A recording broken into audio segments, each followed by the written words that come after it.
네, 하지만 우리 대법원의 강제징용 배상 판결을 놓고 일본의 반발이 계속되고 있습니다. 이런 가운데 우리 정부가 한일 위안부 합의를 근거로 만든 이 화해치유재단 해상 방침을 일본 정부에 밝힌 것으로 전해지면서 한일 관계가 새로운 국면을 맞게 됐습니다. 도쿄에서 황보연 특파원이 보도합니다. 대법원의 강제징용 판결에 일본 열도가 발칵 뒤집혔습니다. 판결이 나자마자 주일 한국 대사를 불러 항의한 고노다로 일본 외무상은 이번엔 강경화 외교부 장관과 전화 통화를 하고 다시 한번 강하게 항의했습니다. 今後の日本政府の対応にしてはですね、対応についてはまずは韓国政府はいかなる対応を取るのかを見極めていきたいというふうに考えております。 강제징용 배상 판결에 대한 대응 방안을 논의하는 자민당 외교위원회 회의에서는 막말까지 나왔습니다.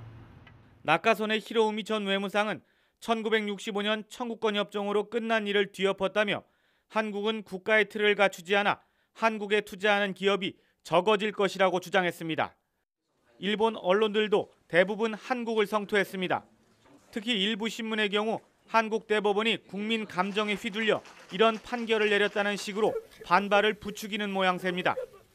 한일 관계가 이처럼 심상치 않은 가운데 외교가에서는 조만간 한일 관계의 악재가 될 또 하나의 뇌관이 터질 것이란 관측이 나오고 있습니다. 한일 위안부 합의의 근거에 만들어진 화해치유재단이 빠르면 2주 안에 정식 해산될 가능성이 높다는 겁니다. 실제로 재단이 해산되면 한국이 합의를 또 뒤집었다며 일본 측이 반발할 것은 불보듯 뻔한 상황입니다. 일본 언론은 지난주 도쿄를 방문한 조현 외교부 1차관이 아키바 다케오 일본 외무성 사무차관과 만나 재단 해산 방침을 공식 전달했다고 보도했습니다. 이에 대해 우리 외교부는 당시 화해치유재단 문제를 포함해 한일 관계 전반에 대한 폭넓은 의견을 교환했다고 설명했습니다. 도쿄에서 YTN 황보현입니다.